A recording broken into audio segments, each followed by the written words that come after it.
Hey everyone, my name is Kotatso Mahlangu and welcome to Africa Connect Online, and I am here with Mr. M from My Children, My Africa. Tell us about yourself, Mr. M. Well, first thing I'll tell you is that's what my ID says. It says Mr. M. It doesn't say the name Kamilisha Puvana. It says Mr. M on my ID, just quickly. I'm fine, thank you very much. How are you? I am good. How are you feeling? I'm feeling pretty good. These performing at any level, whether it's this production or any of the others that I've performed in the past or any that I will perform in the future, being able to perform is always a thrilling feeling. So yeah, I have no complaints. You nailed that. Thank you. You nailed that. Thank you very much. It's your thing. Thanks. So tell us about your character, Mr. M. How are you different from Mr. M? Well, the first thing, the first thing that's a major difference between myself and the character Mr. M is I'm nowhere near as old as he is. I might look the part, but I promise I'm not. You're a totally different person from the part. Totally different. And I think for me, because I didn't have the, I, as the individual, don't possess the distinction of being able to say I lived through apartheid. So I don't have that sort of direct experience and direct reference to that time in our country's history that Mr. M, the character, does. Okay. Not that that was a hindrance in any way for me to assume the character and to go about portraying the character, but that is just one of the few differences I had no choice but to note over the course of the process of putting the show together. Okay, Mr. M, we hear you. Thank you so much. So, what have you learned so far? I think the biggest takeaway for me from performing this production and being a part of it is not necessarily anything directly related to the play itself, but rather what is represented in the play from top to bottom, as it's written in the book, as it's performed on stage, yes. Whether it's this production or any other. I think for me the biggest takeaway has always been the very, very pronounced difference in mentality between that generation and this one.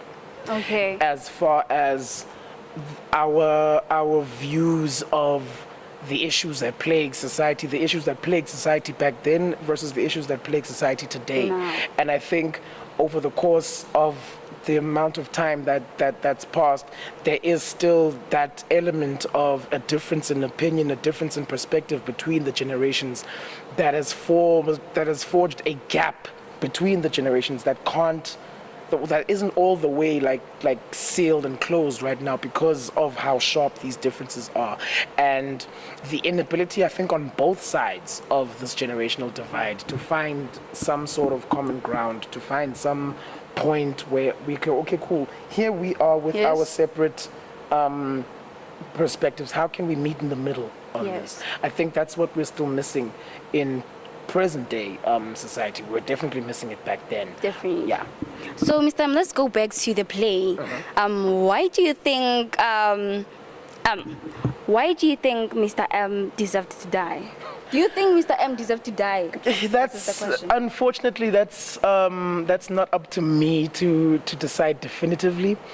I as the artist, I prefer to leave that up to the audience's interpretation. I will say that there's a beauty and a tragedy in the way in which this is Mr. M, the character, embraces death as seemingly the ultimate consequence for the actions that he took, i.e. going to the police and handing those names of the people that were protesting, because I think that is what it harkens back to what we were just talking about now, about this very sharp difference in mentality and perspective of these issues, and also how firm each person on each side of this divide is in that conviction that they're prepared to go the extra mile to enforce that conviction. So, do I think he deserved to die? Again, not for me to say, but Yes. do I think there's a significance in the fact that he did end up dying? Absolutely.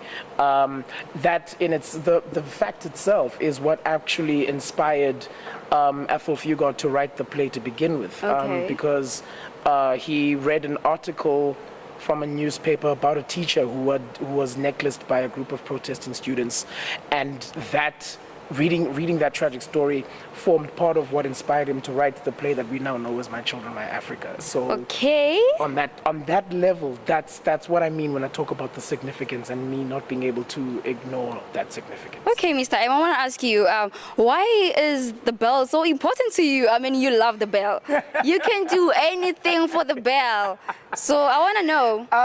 Well, it stands as a symbol of how important the profession of teaching is to Mr. Yes.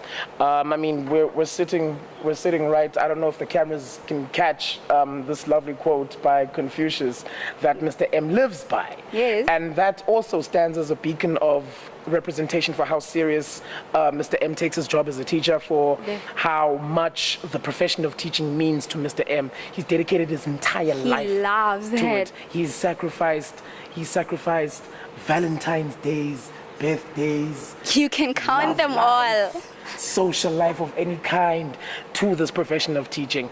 And the bell, as like we said, is bell. one of the sharpest indicators and stands as a sign of how serious and how devoted he is to his profession. Okay, Mr. M, thank you so much. How can you tell us about, a bit about like My Children, My Africa? As far as Everything, yeah, the play. well, it starts. It takes the audience on a journey that features three people. It features a white girl, two high school students, a white girl from the affluent part of town, a black boy from the not so affluent part of town, and this teacher who is at the very center of this triangle that is formed by the three-man cast of this production. And the play takes the audience on this journey of the sort of clash between idealism and reality, and how the reality of the situation we're all living in gradually overcomes the idealism. Because in essence, Mr. M's vision of having this white girl and this black boy team up to debate or team up to compete in a poetry competition, that's all part of an idealistic view of things that Mr. M has, where he believes that if I can foster these environments where people can interact over a shared interest across racial boundaries, across racial lines, then that can sow the seed that will put an end to these tough times of apartheid, these tough times of racial tension and racial division that we live in. Whereas over the course of the journey of the play, that idealism is gradually overcome my English. Yes. My English bundles, they are expiring. They are wrapped in a few rags. Okay. But this realism, this reality, gradually supersedes and overcomes this idealism, and that is where I think the tragedy and the beauty of this play lies. And like I said, this is a journey that the audience has taken on from the very, very beginning right up to the end, with the idea being that once we get to the end, the audience can map the rest of the picture out for themselves as far as what they think happened next. So, Okay, yeah. thank you so much. That was a very beautiful play, and I enjoyed it, and I think everybody enjoyed it. Thank you very much. Thank you for being here. Thank you for having me. This is Africa Online, and I am Kotazo Mahlangu.